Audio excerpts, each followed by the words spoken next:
আজকে আমি 2018 আর 2019-এ বাবার কয়েকটা কথা বা বাবার কয়েকটা লীলা যেগুলো আমার এখনো মনে আছে, সমস্ত কিছু actually audio file, video file থেকে আমাকে তুলতে হবে, পরে আমি আবার বলবো ডিটেল করে।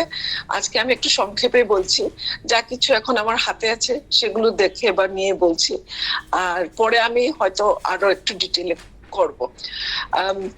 আর বাবা অনেক হেলথ অ্যাডভাইস দিতেন। হেলথ অ্যাডভাইস কি কি দিতেন ওগুলো একটা খুব একটা ইম্পর্টেন্ট টপিক, আমাদের সবাইকে জানা উচিত। হেলথ অ্যাডভাইস দিয়েও আমি বলবো। আর বাবার রেমেডি মানে একটা ওষুধ নিয়ে 10টা রোগ চিকিৎসা করা যায়, সেটা শুধু বাবাই পারতেন। তো যাই হোক, বাবা যেগুলো চিকিৎসা পদ্ধতি করতেন সেগুলো আমি একটু নোট করে রেখেছিলাম, সেগুলো আমি একটু একদিন শেয়ার করবো। তো এটা হচ্ছে 2018 পুরী দান উৎসবের সময়। তো বাবা তখন গীতা পড়ার জন্য সবাইকে প্রেরণা দিচ্ছিল, বলছিল যে মোস্ট ইম্পর্টেন্ট চ্যাপ্টার কয়েকটা আছে গীতার। একটা হচ্ছে চ্যাপ্টার 14 আর চ্যাপ্টার 17, এটাকে মাস্টার করতে হবে আর ইমপ্লিমেন্ট করতে হবে নিজের জীবনে। আর 15 চ্যাপ্টারটা মুখস্থ করে ফেলো, মুখস্থ করে খাওয়ার আগে এটা পাঠ করো, সেটা বাবা বলতেন। আর রিসেন্টলি একটা কথা বাবা বলেছেন যে চ্যাপ্টার 9, সেটা হচ্ছে গুহ্যতম, মোস্ট গুহ্যতম, খুবই সিক্রেট। সেই জন্য ভগবান কি করলেন, এটা মধ্যে রাখলেন, বইটার গীতার মধ্যেখানে আছে পুরো সিক্রেটটা। তো বলছেন বাবা যে মানে reading and realizing Gita is enough, not necessary to read many books as you do not have time. সেটা আমাকে বলছিলেন যে একটা বই যদি পড়তে হয়, গ্রন্থ, গীতাটাই মানে সাফিসিয়েন্ট, কিন্তু গীতাটাকে পড়ে সেটাকে রিয়েলাইজ করতে হবে, মানে শুধু পড়লে হবে না। তারপর বাবা বলছিলেন যে উনি সারা জীবন শুধু গোবিন্দর সাথেই ছিলেন। I was only interested in Govinda, আর সুস্থ দেহে কি করে আমি গোবিন্দ ভজন করতে পারি। তারপর বললেন, এটা আমি এগুলো ইংলিশে লিখেছি, আবার আমি বাংলাতে বলবো, আমার ইংলিশটা লিখলে মানে মানে কারেক্ট বলা হচ্ছে। After completing my education I use to do japa all day and take for my personal needs. তো উনার সাধনা, বাবা যে সাধনা করতেন, তার থেকে 6 বছরে তো উনি দীক্ষা পেয়েছিলেন, তারপরে বাবা কন্টিনিউ সাধনাতেই ছিলেন। আর বাবা আগে বলতেন যে 40 ইয়ার্স পর্যন্ত উনি কোনো মেয়ে লোকের দিকে মুখ উঠে তাকাননি, কোনো মেয়ের দিকে স্পর্শ করতেন না। আর উনি এখন যেটা বললেন যে সারাদিনে 23 ঘন্টা সারাদিন জব করতেন, আর শুধু 1 ঘন্টা ওনার পার্সোনাল নিডস এর জন্য নিতেন। মানে অল ডে বললেন তো বোধহয় হয়তো রাতে একটু শোতেন, কিন্তু যত সময় জাগা থাকতেন সমস্ত টাইমটাই উনি জব করতেন।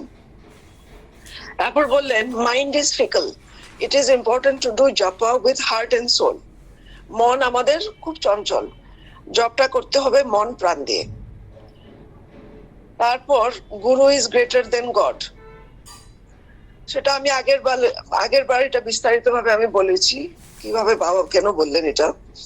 তারপর আরেকটা কথা, এটা আগেও বলেছে বাবা, এটা এবার আরেকবার বললেন যে the air surrounding us contains a secret force, this force helps us to live, no one knows this. তো একটা কথা বাবা বলতেন, 15 মিনিট আমাদেরকে প্রাণায়াম করতে হয়। প্রাণায়াম মানে লম্বা নিঃশ্বাস নেওয়া, শ্বাস নেওয়া আর ফেলা, সেটাকে স্লোলি মানে আস্তে আস্তে করতে হয়, আর একটু দীর্ঘ টাইমে করতে হয়, তাহলে রোগ থাকবে না। আরেকটা কথা যেটা বাবা সবসময় বলেছেন আর রিসেন্টলিও খুব জোর দিয়েছেন, গীতার জিস্ট বলে। তো গীতার জিস্টটা কি, যত করোশি যত অশ্নাসি যত জোহসি তদাসি যত যত সৃষ্টি কোনতেয়া মদর্পণম কুরুমে, এটা বাবা বলতেন। তো গোবিন্দ ভরসা, ওটা হচ্ছে কমপ্লিট সারেন্ডার টু কৃষ্ণ।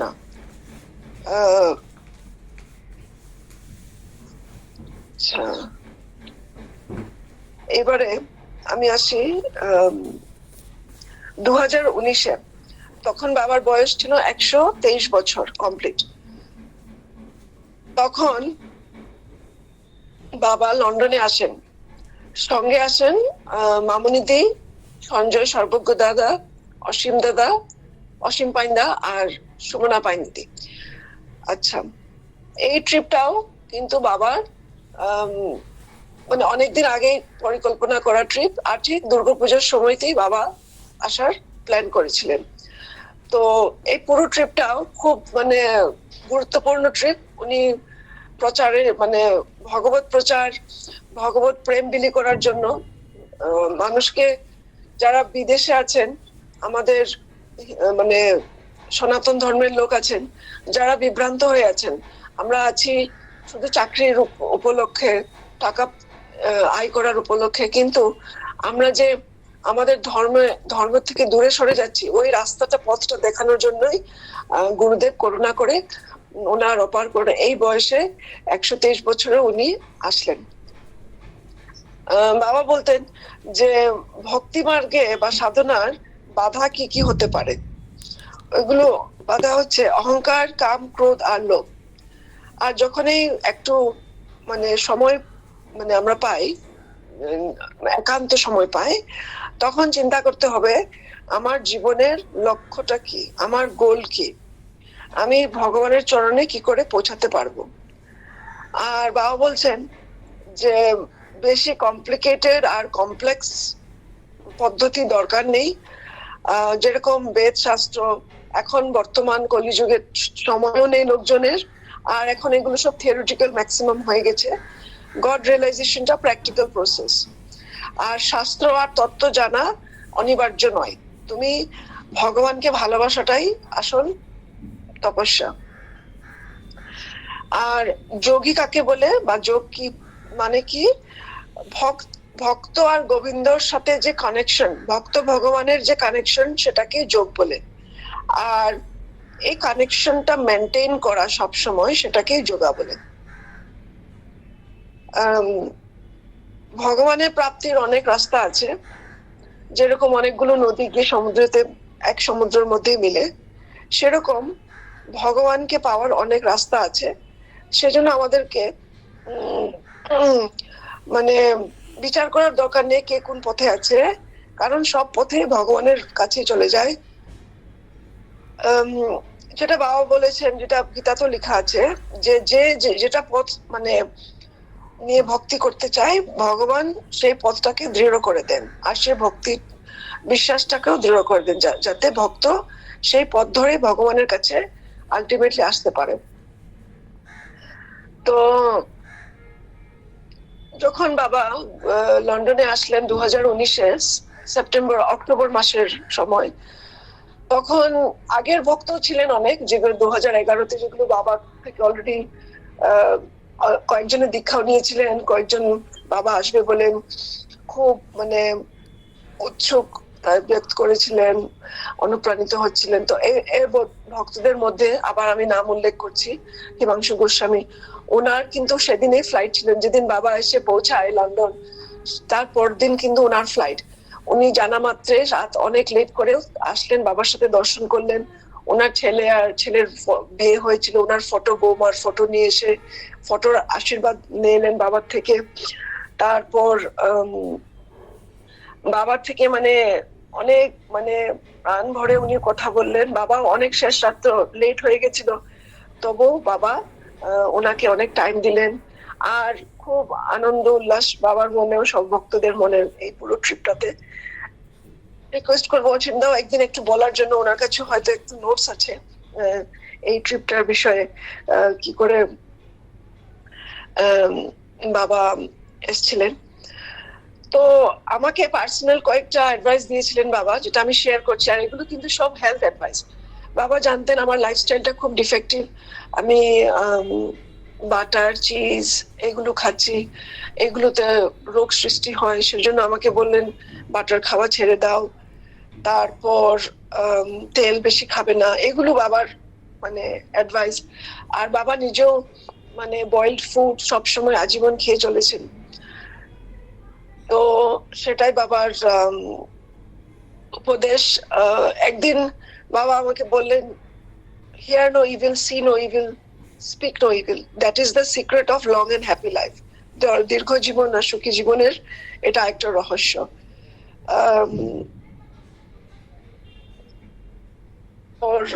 আমরা স্কটল্যান্ডও গেছিলাম, সঞ্জয় দা, মামুনিদি, বাবা, আমি আর আমরা সবাই স্কটল্যান্ডে গেছিলাম। সেটাও একটা খুব সুন্দর ট্রিপ। আমার এখনো মনে পড়ে, একটা যে বাড়িতে আমরা ছিলাম সে বাড়িটার কাছে একটা ছোট্ট একটা ঝিল ছিল, মানে স্ট্রিম। আর সকালবেলা বাবা উঠে এই স্ট্রিমের মধ্যে বাবা কাছাকাছি পাশাপাশি হাঁটতো একদম ভোরবেলা ঠান্ডার মধ্যে। তো আমিও বাবার সঙ্গে সঙ্গে হাঁটতাম। একদিন সৎসঙ্গে জয়েন করেছিলাম, সে হেঁটে হেঁটে জয়েন করেছিলাম, আমার এখনো মনে পড়ে। বাবাও হাঁটছিলেন, বাবা কিন্তু হাঁটা মানে হেঁটে মনে মনে জব করছিলেন, সেটাতেই মগ্ন ছিলেন। আর আমি ভিডিও অন করে বাবাকেও দেখাচ্ছি এদিকে, আর একটু আমিও শেয়ার করছি এক্সপিরিয়েন্সেস গুলো। সেটা একটা খুব সুন্দর একটা সৎসঙ্গ ছিল স্কটল্যান্ড থেকে, সেটা মনে পড়ে। তারপর বাবাকে তো মামুনিদি সেবা দিতেন। আমার সৌভাগ্য হয়েছিল একটা ডিশ বানানোর, ওটা হচ্ছে অ্যাপেল ক্রাম্বল। তো অ্যাপেল ক্রাম্বলটা বানাতে তো সেটা বাবা নাম দিল আপেলের চাটনি, আর বাবা একটু সেবা নিলেন। ওটা দেখে আমার খুব আনন্দ হলো। তো সেরকম ভাবে আমাদেরকে বাবা অনেক সুখ প্রদান করলেন, আমাদের সব সব ভক্তের মনোবাঞ্ছা পূর্ণ করলেন। তারপর স্কটল্যান্ডের থেকে আমরা গাড়ি নিয়ে গেলাম, তারপর গাড়ি নিয়ে ফিরলাম। ফেরার পথে আমরা এক ভক্তের বাড়িতে গেলাম, ইংলিশ ভক্ত। উনি শুধু ইয়ে ভক্তিমূলক পেন্টিং করতেন। উনি কিন্তু ইংলিশ লোক, হ্যাঁ, কিন্তু উনি কি করতেন, উনি আমার মেয়ের বাবার ওর পরিচিত। তো ওনার মানে উপলক্ষে উনি বাবার দর্শন পেলেন। আর ওনার বাড়িতে উনি শুধু পেন্টিং, অয়েল পেন্টিং করেন, যেরকম শ্রীমন্ত শঙ্করদেব, কৃষ্ণ পেন্টিং, গোপালের পেন্টিং, এগুলো উনি করেন। তারপর উনি নিজে অনেক মানসিক রোগ নিয়ে ভুগছিলেন আর অনেক শারীরিক কষ্ট, কিন্তু উনি বললেন যখন যে মাত্র উনি মানে গুরু তত্ত্ব আর গোবিন্দ তত্ত্ব নিয়ে উনি যখন পেন্টিং শুরু করলেন, উনার মনে প্রচুর শান্তি। আর উনি পেন্টিং না করলে, এখন ভগবানের পেন্টিং না করলে উনি মনে শান্তি পান না। এখন উনি পরম ভক্ত হয়ে গেছেন। তো উনিও, বাবা ওনাকে কৃপা করলেন, ওনার বাড়িতে গেলেন। বাবা ওনার বাড়িতে গিয়ে বাবা পদধূলি ফেললেন। উনি কিন্তু ইংলিশ, হ্যাঁ, মিস্টার রবার্টস, ওনার নাম কার্টরাইট, রবার্ট কার্টরাইট। ওনার বাড়িতে বাবা গেলেন। এটা হচ্ছে ইয়র্কশায়ারের কাছাকাছি, লেস্টার বলে একটা জায়গার নাম। তো এটাও একটা খুব সুন্দর বাবা ইয়ে করলেন। তারপর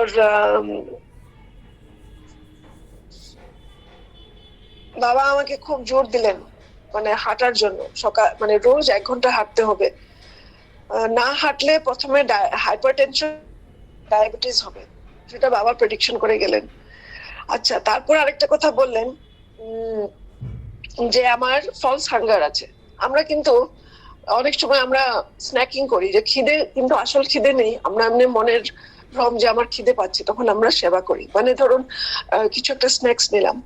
তো বাবা সেখানে একটা থিওরি বললো, পাভলভস থিওরি। পাভলভ ছিলেন একজন ফেমাস ইয়ে বায়োলজিস্ট আর ফিজিওলজিস্ট। উনি পাভলভ থিওরি মানে লিখেছিলেন। তো অ্যাকর্ডিং টু পাভলভ থিওরি বাবা বললেন যে বডিকে করো যাতে তুমি নির্দিষ্ট টাইমে সেবা দাও, যখন তখন খাওয়া ভালো না, 3 বার সেবা করলেই যথেষ্ট, আর প্রচুর পরিমাণে জল খেলে ভালো। আচ্ছা, আমি একটা নোট করে রেখেছি, 5 অক্টোবর 2019-এ, 5 অক্টোবরে বাবা গীতার চ্যাপ্টার 2 ভার্স 27 নিয়ে একটু আলোকপাত করলেন, একটু বললেন যে যার মানে জন্ম হয়েছে তার মৃত্যু অতি সম্ভাব্য। মানে যে জন্ম নিয়েছে তার মৃত্যু অনিবার্য, আর যার মৃত্যু হয়েছে তার আবার জন্ম অনিবার্য। তাহলে তোমার যে ডিউটি করবে, যেগুলো তোমার unavoidable discharge of duty, therefore in the unavoidable discharge of your duty you should not lament. তোমার যেগুলো কর্ম আছে কর্ম একটু করতে হবে, এটাতে দুঃখ প্রকাশ করে লাভ নেই। আবার বললেন do jap with heart and soul, jap is the most important thing that will bring you closer to God. হ্যাঁ, জপের দ্বারা আমরা ভগবানের কাছে আসতে পারবো। বললেন জপ is the main thing, when doing japa your mind must be focused on Krishna. তো যেহেতু আমি কৃষ্ণ মন্ত্রে দীক্ষিত বাবার থেকে, সেই জন্য বলছেন তোমার জপ করার সময় মনটা কৃষ্ণর মধ্যে কেন্দ্রিত হতে হবে। তাহলে যে মন্ত্র নিয়ে দীক্ষিত, অনেকে আছে শিব মন্ত্র নিয়ে দীক্ষিত, তাহলে আমাদের শিবের মানে প্রতি আমাদের কেন্দ্রবিন্দু থাকতে হবে। আচ্ছা, তারপর বাবা রাধা তত্ত্বের উপর একটু বললেন। তো রাধার বিষয়ে বাবা বললেন রাধা ইজ দ্য ধারা, তার মানে রাধা ওটা হলে ধারা হয়। তো she is the dhara, the power of Krishna. She will help you, she will help bring you closer to Krishna. Radha সাহায্য লাগবেই কৃষ্ণর কাছে পৌঁছাতে হলে।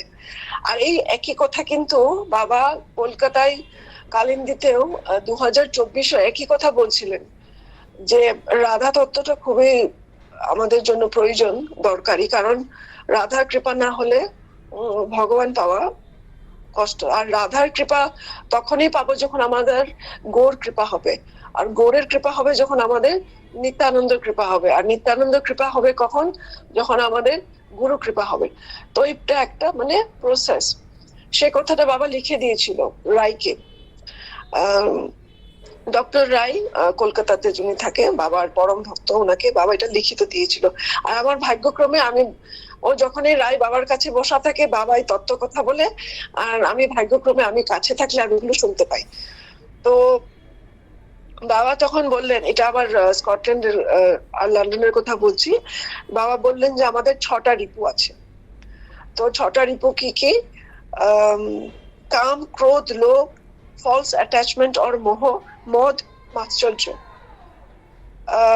এই 6টা রিপু কখন নাশ হবে? যখন আমরা জগন্নাথের প্রসাদ সেবা করি। আর এটাও কিন্তু বাবা বলেছিলেন আগে, যে পুরীর উল্টো করলে এটা হয় রিপু, আর জগন্নাথ পুরী গেলে আমাদের এই 6টা রিপু নাশ হয়।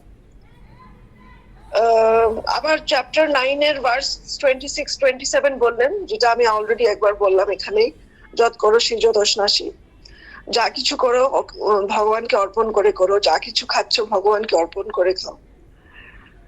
তারপর বাবা বললেন, এইগুলো কিন্তু পুরোপুরি বাবা এই না 2019-এ বাবা আমাকে প্রচুর কৃষ্ণ তত্ত্ব, রাধা তত্ত্ব বিষয়ে বললেন। যে আরেকটা কথা বললেন, টক ব্রিফলি, কম কথা বলতে হবে। আর বাবা বললেন, I will not hurt anyone, I will not be hurt by anyone. আমি কাহাকে দুঃখ দেব না, আমি কাহারও থেকেও আমি দুঃখ পাবো না, কাহাকে দুঃখ দেব না, আমি দুঃখ নেব না। আর learn to live in your own world, the worldly affairs are all temporary. You should think of how to reach Krishna to develop bhakti. ভক্তি কি করে ডেভেলপ করতে হয় সেটা নিয়ে চিন্তন করতে হবে। তার মানে বোঝা গেল যে বাবা বুঝতে পেরেছেন আমার মধ্যে কোনো ভক্তি ভাব নেই, সেজন্য আমাকে এতগুলো বাবা উপদেশ দিলেন। তখন থেকে বাবার একটা চেষ্টা, সব আমাদের যত আমরা বাবার দীক্ষিত ভক্ত বা বাবার কাছে এসছে, বাবার সংস্পর্শ দীক্ষিত হোক বা না দীক্ষিত হলেও বাবার যারা সংস্পর্শে এসছে সবার যেন উদ্ধার, একমাত্র ইচ্ছা। তারপর 4 অক্টোবর একটা কথা বাবা বললেন 2019-এ, যে এত বেশি প্রণাম করার দরকার নেই, আমাকে তোমার পরিবারের একটা সদস্য মানো। যেরকম মা যশোদা কৃষ্ণকে যখন মানে গো চড়ানোর জন্য পাঠাতেন বনে বা গোবর্ধনে, তারপর সারাদিন মা যশোদা অস্থির হয়ে থাকতেন, কৃষ্ণর জন্য সারাদিন অপেক্ষা করতেন। আর গোপীরাও কিন্তু সেভাবেই চিন্তা করতেন, গোপীরা ওনাকে মন প্রাণ দিয়ে ভালোবাসতেন। কেন এরকম ভালোবাসা ছিল মা যশোদার বা গোপীদের? কারণ ওরা ভগবানকে ভগবান চোখে দেখতেন না, ভগবানকে নিজের আত্মীয়ত মানে নিজের পরিবারের একজন সদস্য বলে ভাবতেন। সেজন্য ভগবানকে ভালোবাসা সম্ভব ছিল। তারপর 3 অক্টোবর, আমি এটা কিন্তু উল্টো বলছি, মানে 3, 4, 5, 5 বললাম, 4 বললাম, এবার 3 অক্টোবর, এটা এইভাবে আমি লেখা ডায়েরিতে, সেই জন্য এভাবে বলছি। 3 অক্টোবর 2019-এ স্কটল্যান্ড থেকে ফেরার সময় বাবা বললেন, হ্যাপিনেস কামস ফ্রম উইদিন। এটা কখন বললেন? আমরা একটা গাড়িতে, জার্নিতে, মানে রোড ট্রিপে আমরা একটা স্টপ, আমরা একটু হল্ট ওভার করলাম। হল্ট ওভার করে আমরা কয়েকটা চ্যারিটি বুকস আমরা দেখলাম। তো চ্যারিটি বুকসে একটা বই টাইটেল ছিল হ্যাপিনেস। তো সেই হ্যাপিনেস বইটা আমার মানে কেনার খুব ইচ্ছা হলো, আমি কিনলাম ও প্লাস্টের চ্যারিটি বুকসটা। কেনার পরে বাবা বইটা দেখে বললো, মানে পুরো বইটা মানে পড়েনি বাবা, আমিও দেখিনি, কিন্তু হ্যাপিনেস টপিকের উপরে বাবা পুরোটা বলে ফেললো যে happiness comes from within. And বইটার টাইটেল ছিল দ্য হাউ অফ হ্যাপিনেস, মানে হ্যাপিনেস কি করে পাওয়া যায়। আর বাবা সেটাই বললেন যে এটা অন্তর, মানে সুখটা অন্তর থেকে আসে, বাহিরমুখী হলে প্রাকৃতিক সুখ পাওয়া যায় না, অন্তর্মুখী হতে হবে। বাবা বললেন আমাদের যত কষ্ট দুঃখ আমরা ভোগ করি সেটা হচ্ছে কেন, কারণটা হচ্ছে আমরা অজ্ঞানতা।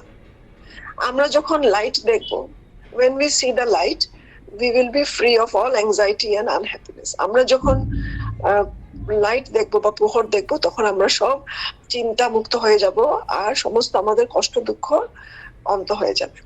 এটা আমার অজ্ঞানতার জন্যই আমরা কষ্ট আর দুঃখ পাই, মানুষের নিজের ভুলের জন্য। আচ্ছা, এরপর বাবা আরেকটা কথা বললেন, সেটা খুবই গুরুত্বপূর্ণ, এটা ইংলিশে আমি লিখেছি। এটা বাবা ইংলিশের কথাটা বললেন, এই জন্য আমি লিখলাম এইভাবে। আর খুবই মানে এত সুন্দর ইংলিশ বাবা বলতেন, বা এখনো মানে লাস্ট পর্যন্ত বাবা বলেছেন, মানে সেই ইংলিশটা কোনো বইও পাওয়া যাবে না। Reality falls short of the ideal. তার মানে কি? আমি আবার বলছি, খুবই টাফ কনসেপ্ট, একটা ওয়ার্ড শুধু, মানে একটা line, reality falls short of the ideal. Ideal স্পেলিংটা হচ্ছে IDAL, আইডিয়াল।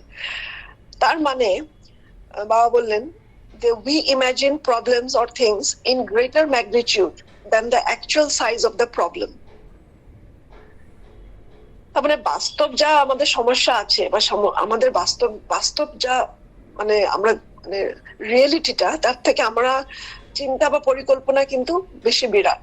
আমরা মানে ম্যাগনিফাই করি, সমস্যাটা ছোট কিন্তু আমরা প্রবলেমটা বেশি করে ভাবি। যেরকম একটা এক্সাম্পল দিচ্ছি, ধরুন আমার জলের মেশিনটা কাজ করছে না, অল্প সময় কাজ করছে না, আমি একটা বিশাল প্রবলেম ওর থেকে বের করলাম, এবার জল না হলে কি হবে, বাসন কে মাজবে, কাপড় কে ধোবে, মানে রান্না করবে, মানে একটা ছোট প্রবলেম থেকে আমি বিশাল একটা প্রবলেম বানিয়ে নিলাম।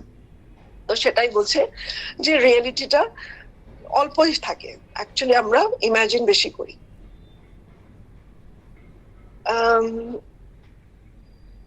বাবা বললেন, যখন বাবা লন্ডনে ছিল, যখন 1925 থেকে, তো বাবা ছিলেন 34 বছর বিদেশে, তখন বাবা ভক্তদের বাড়িতেই থাকতেন। আর তো তখন তো বাবা টাকা ধরতেন না, কি করে থাকতেন? বাবা বললেন যে ওদেরকে আমি পড়াতাম, আর পড়ানোর মানে বিনিমূল্যে আমি ওদের বাড়িতে আমি ফ্রি থাকতাম। আর আরেকটা কথা বাবা বললেন, এটা কেন আমাকে স্পেসিফিক্যালি বললেন, কারণ আমি খুব সংগ্রহ করি বা করতাম, অপচয় টাকা খরচা ওয়েস্ট করতাম, সেজন্য বাবা আমাকে বললেন, we have to think all this we are accumulating is not accompanying us at the time of death. আমরা যেটা সংগ্রহ করি সেটা কিন্তু মৃত্যুর সময় আমাদের সঙ্গে যাবে না। এই সেম কথাটা কুম্ভ মেলাও 2025 কুম্ভ মেলায় বাবা বললেন, nothing to take when death welcomes, সোচো সাথ কিয়া জায়েগা, সেটা কিন্তু বাবা কুম্ভ মেলায় বলেছিলেন। আরো দুই তিনটা কথা বলেন, আমি এগুলো বলে এখানে শেষ করব। বাবা বলছেন, follow my lifestyle then you will have a healthy long life, illness is a discredit. তারপর এইটা কথা বলে বাবা সূর্য মন্ত্রটা বললেন, আর বললেন যে আগে সূর্য মন্ত্রটা 1008 ছিল, বাবা ভক্তদের সুবিধার জন্য এটা ছোট করে 70টা বানালেন। তো আরেকটা কথা বললেন, Hariom Tatsat is the name of Govinda, one of the original names.